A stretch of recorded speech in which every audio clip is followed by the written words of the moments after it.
Hi, so my name is Dr. Jonathan Woolley. I am an environmental anthropologist and a member of the Order of Bards, Ovates and Druids.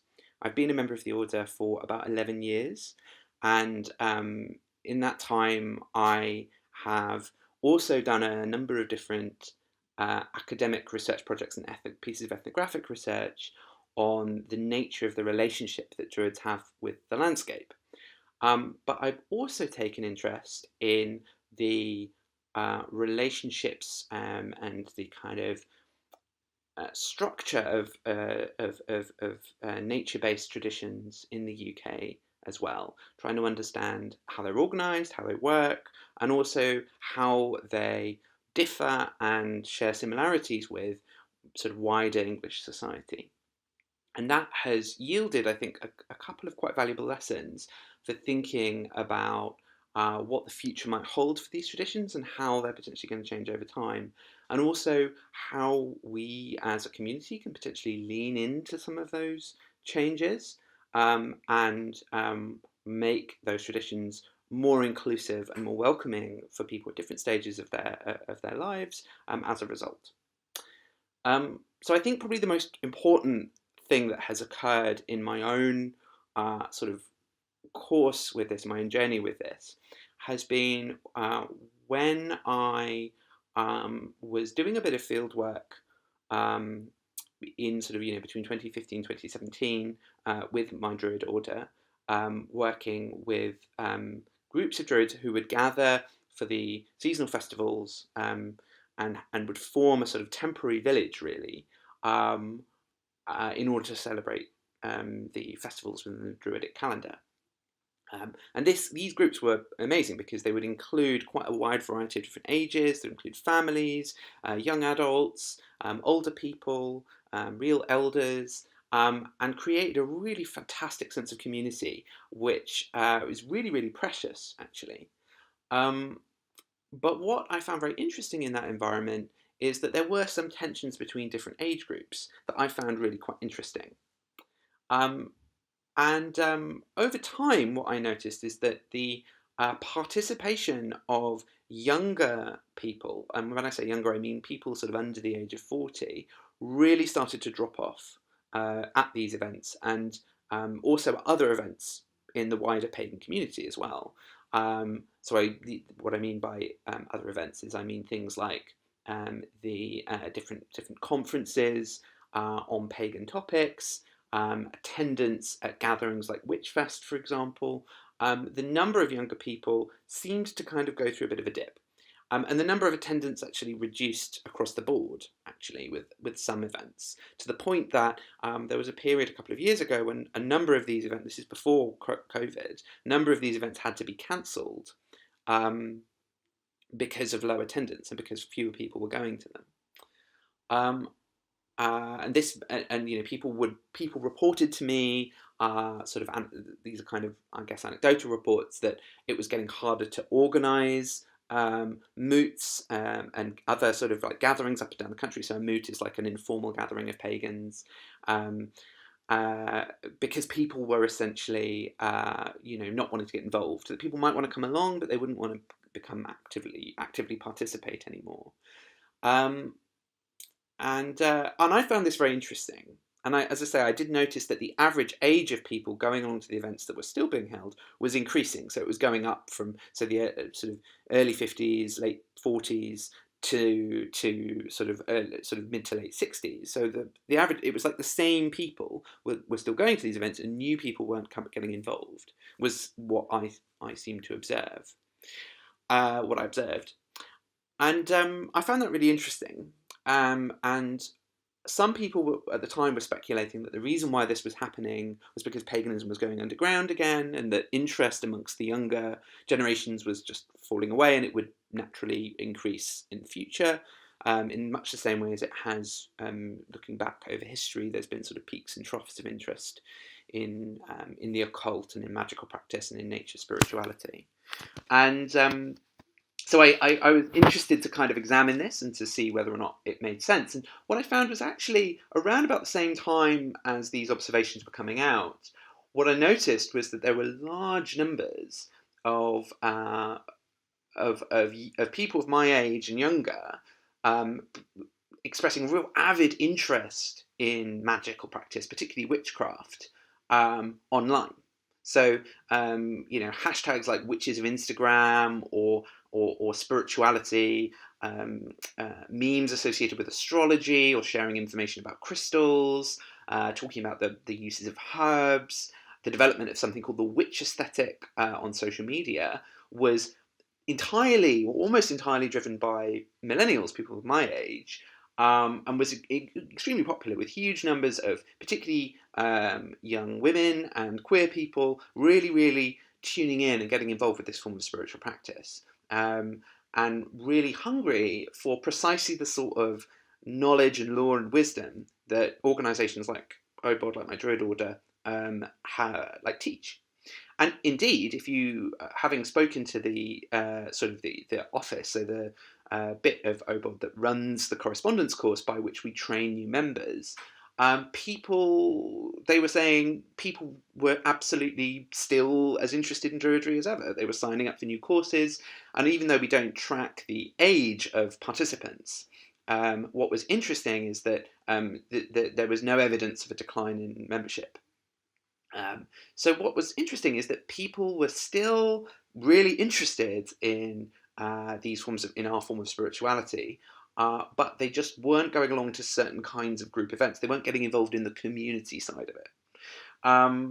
And this is, for me, is absolutely fascinating because this is occurring at a time when you can see in wider society the reasons why young people might be looking for sort of radically progressive and environmentalist forms of spirituality. If you look at, Extinction Rebellion, if you look at the children's strike, the kind of environmental ethos that sits at the heart of Druidry and at the heart of witchcraft, and the queering of spirituality and the kind of embracing of the spiritual status of women is more current and more important to young people today than arguably it ever has been before.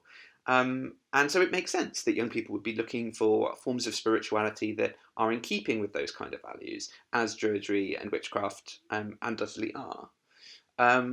But what is interesting is that participation isn't translating into community. It's not collective. And I have a couple of observations about why that might be.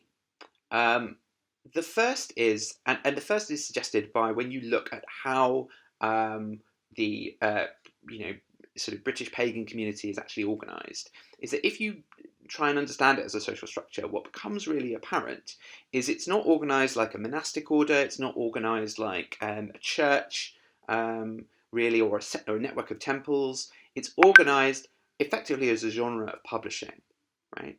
So it's basically a small section of content that's being generated by people who are learned in occult crafts, and people who produce occult objects, and they then effectively sell those objects to a wider audience of people who are interested in those things. And if you're really interested, you might seek initiation, you might go through a kind of a wisdom school type process, such as joining OBOD. But ultimately, the central so the process and the journey that people go through is that they have their own interest in the topic of Druidry or the topic of witchcraft, and so they teach themselves how to do it, or they purchase the services or the books and the objects that they need in order to practice that spirituality. So there's a kind of a market-based core to the way that contemporary paganism works, and that means that contemporary paganism in the UK is very vulnerable to market forces. And when you think about the centrality of books, the centrality of books that people buy online to teach themselves about witchcraft to the whole practice, and for a very long time, bookshops were a real specialist bookshops were a real central feature of the UK pagan scene. What's interesting is that the changes in the publishing industry, in which private independent bookshops have been replaced by Amazon and replaced by the internet, have meant that people, instead of looking to find their spirituality through a means that exposes them to a community of like-minded people who live locally. They are instead accessing their spirituality through the internet and through sort of online sources of information. And the point is that what that has meant is that a lot of those community spaces are effectively starved of a shop window. They don't have an opportunity to easily reach those new, people of my age who are interested. So, but the question, but you might ask the question then is, okay, so why is it more older people are going to these events rather than younger people potentially not getting involved? And I think that is partly due to the fact that young people under the age of 40, you see the increasing number of net natives, and you also see people who have very particular needs due to bringing up families or due to having a very busy working life.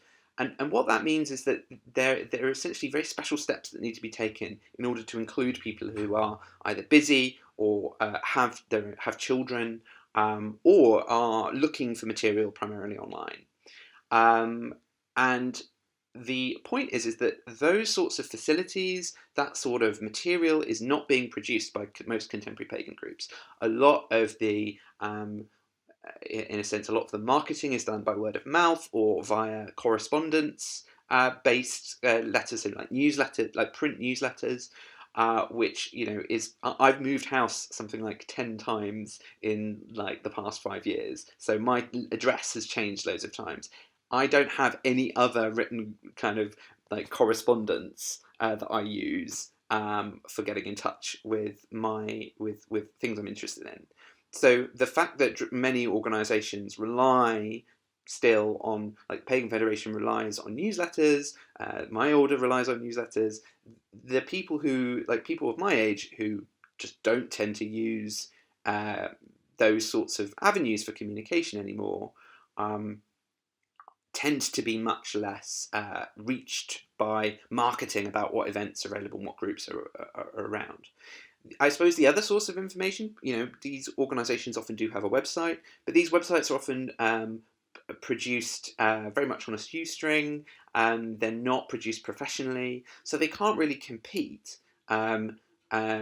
with the kind of advanced, highly sophisticated websites that are produced by other organisations, by other events and so on, which are competing for our time and our attention, which, as I say, is pretty compressed when you consider how busy people who are essentially before retirement age, who have young families in many cases or are building up their careers, they're going to be very time pressed, and they're going to prioritise their attention based on the events and the spaces that they think are really good. So when you're going to make a decision between, do I go along to a big festival with a huge budget that has like a crash facility that gives me everything I need, means that my kid's going to be looked after, and I can also have some fun as well, or do I prioritize my attention? So that's a sort of as a quote unquote mainstream festival, or do I go along to this very small, voluntarily organised, but pagan event? There is effectively the pagan event is being outcompeted by the more mainstream activities in the festival in the marketplace. So what I would say is that the central lesson to learn from this is that there is effectively competition that exists between other sorts of cultural activities that people could be doing of my age, the internet, going to music festivals and so on, versus going along to pagan events. And pagan events are unfortunately losing out in that competition.